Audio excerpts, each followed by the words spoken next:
Matthieu, avant que nous prenions Genèse chapitre 24. Genèse chapitre 24. Nous allons commencer au premier verset. Abraham était vieux, avancé en âge. Et l'Éternel avait béni Abraham en toutes choses.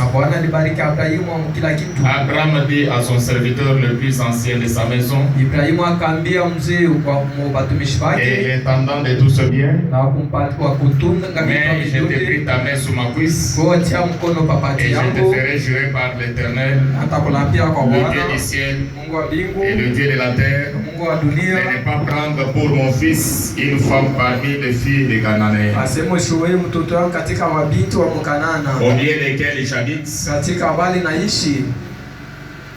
mais d'aller dans mon pays et dans ma patrie prendre une femme pour mon fils Isaac.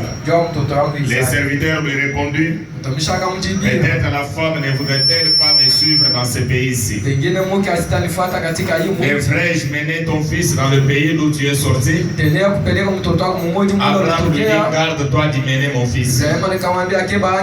L'Éternel est Dieu du ciel, qui m'a fait sortir de la maison de mon père et de ma patrie, qui m'a parlé et qui m'a juré en disant, je donnerai ce pays à ta postérité. Lui-même enverra son ange devant toi. Et c'est de là que tu prendras une femme pour mon fils. Matthieu chapitre 19. Nous allons commencer au verset 3 là-bas. Les pharisiens l'abordèrent et dirent pour l'éprouver, est-il permis à un homme de répudier sa femme pour un motif quelconque? Il répondit, n'avez-vous pas lu que le Créateur au commencement fit l'homme et la femme? Et qu'il dit, c'est pourquoi l'homme quittera son père et sa mère et s'attachera à sa femme, et les deux deviendront une seule chair. Ainsi ils ne sont plus deux, mais ils sont une seule chair. Et l'homme donc ne sépare pas ce que Dieu a joint. Pourquoi donc lui dirait-il, Moïse a-t-il prescrit de donner à la femme une lettre de divorce et de la répudier? Il a répondu, c'est à cause de la dureté de votre cœur que Moïse vous a permis de répudier vos femmes. Au commencement, il n'en était pas ainsi. Mais je vous dis que celui qui répudie sa femme, sauf pour l'infidélité, et qui en épouse une autre, commet un adultère. Nous allons ajouter Apocalypse 21. Apocalypse chapitre 21. Nous allons prendre le verset 9. Apocalypse 21, verset 9. Puis un de ces anges qui tenait les 7 coupes remplis de ces derniers fléaux vint. Et il m'adressa la parole en disant, viens, je te montrerai l'épouse, la femme de l'agneau. Que Dieu bénisse la lecture de sa parole. Amen. Oui, aujourd'hui nous voulons prendre un petit point encore qui va nous aider. Comme nous sommes en train d'aborder ce sujet il y a déjà 2 semaines. C'est qu'il y ait une réponse parfaite à la prière sincère pour un mariage heureux. Et nous avions tant parlé.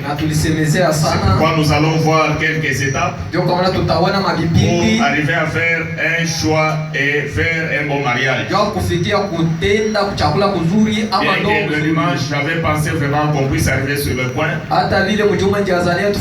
Mais nous n'avions pas arrivé sur ce point-là. Amen.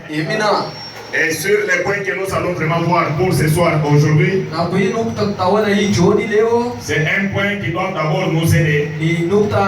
Parce que sur ce sujet, nous sommes en train de voir la place de la femme et la place de son mari.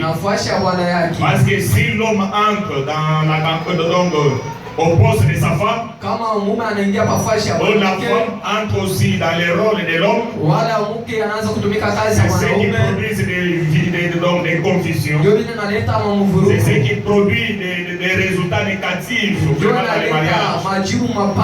Et avec ces résultats négatifs que nous avions reçus, le prophète dit que Dieu nous a donné le remède aujourd'hui. Nos manières d'épouser nos femmes et de vivre avec nos femmes. Mais comment on peut y arriver? C'est pourquoi nous allons voir des étapes. Comme nous avions essayé d'expliquer le mercredi, nous avions dit qu'il y a des inconvénients qui arrivent dans les mariages parce que la femme ne veut pas se soumettre aux ordres de l'homme, ou soit la femme elle veut se faire une chef là-bas, ce qui n'est pas tout à fait vrai. Pendant qu'il y a un seul chef, et c'est l'homme qui est le chef de la femme, et c'est l'homme qui doit répondre pour sa femme, et la femme doit répondre pour ses enfants. Amen. C'est pourquoi nous allons faire quelques pas ici pour voir d'abord des étapes que nous pouvons vraiment voir. Et parmi ces étapes ici, après que nous avions vu ce qui était passé, il y a des étapes que nous sommes en train de voir. La première des choses pour avoir un mariage géré, nous avions ce que nous appelons la cour. Cette cour, c'est une fréquentation, comme on peut l'appeler aussi, une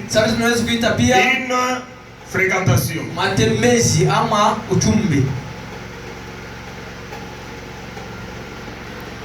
Fréquentation.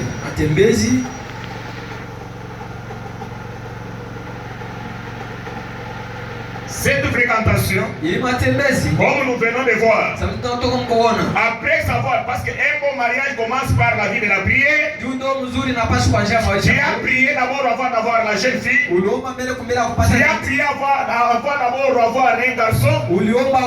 Et après, vous aviez pris ce qui est la décision. Avant d'avoir encore la jeune fille, l'homme se décide d'aller chercher une femme. Et avec ceci, il y a aussi des conditions liées sur votre décision ici. Comme je l'ai déjà expliqué, il y a la première des choses. Tu dois d'abord être un responsable. Un homme qui assume ses responsabilités. Tu dois avoir une maison. Tu dois avoir l'âge de se marier. Parce que le mineur ne se marie pas. Amen. Et avec cela, tu dois avoir aussi le travail. Si tu as déjà les critères que nous sommes en train de voir, la première des choses, tu dois avoir le travail. Et avec une décision que vous aviez prise, et le travail que vous aviez, c'est pour vous servir de nourrir la femme que vous allez épouser. Parce que vous n'allez pas manger la terre. Et ici, tu dois avoir la maison. Cette maison, c'est là où tu dois amener ta femme. On ne prend pas dans une responsabilité. Tu épouses la femme aujourd'hui pour aller les laisser chez vous, ou les laisser chez votre parenté. Non. Et la troisième des choses, tu dois avoir l'âge convenable de vous marier. Et donc, selon notre loi congolaise, tu dois avoir moyennant 18 ans pour se marier ou pour être marié. Tu dois avoir moyennant 18 ans. Et ces 18 ans ici, c'est ce qui est offert par l'État. Et après que le médecin, ils ont examiné la personne, ils savent que l'homme arrive à la maturité à cet âge-ci. Ou la femme aussi arrive à la maturité à cet âge-ci. Comme il est à cet âge-ci, il peut être peut-être un finaliste déjà.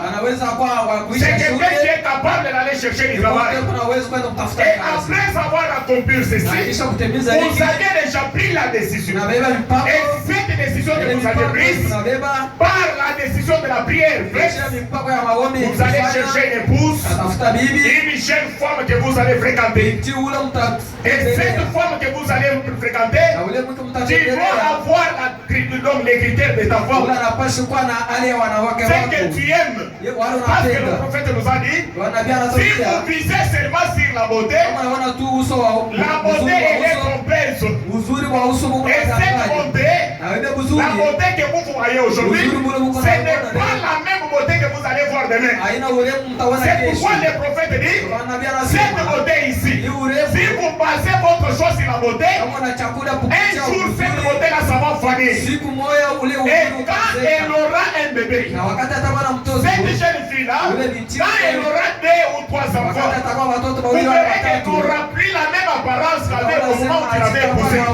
Or c'est à ce moment là que vous devez continuer à vous aimer. Amen. C'est à ce moment là que l'amour doit continuer et non pas l'abandonner parce qu'elle a 2 enfants, parce qu'elle a 3 enfants. Parfois il n'a plus encore la beauté que tu aimais. Parfois il est devenu sale que quand tu l'avais épousé. Une femme qui ne se contrôle pas, elle mange en désordre. Donc elle salit en désordre. Parfois c'est les boutons qui sortent. Parfois il a perdu les dents. Et faire cette chose ici, si vous visez sur la beauté, et cette beauté aussi, c'est la compte aussi dans les choix. Mais ce qui compte réellement, selon Frère Branham et selon la parole de Dieu, c'est le caractère. Le caractère. Pas n'importe quel caractère, mais le caractère de Christ dans une jeune fille. C'est pourquoi nous allons lire ce que nous avons lu le mercredi là-bas, dans la prédication intitulée la semence du serpent. La semence du serpent, c'est tradition là-bas de Dieu. Écoutez ce que le prophète nous dit ici. Ce sont des étapes. Si vous acceptez le remède que Dieu nous a envoyé, vous saurez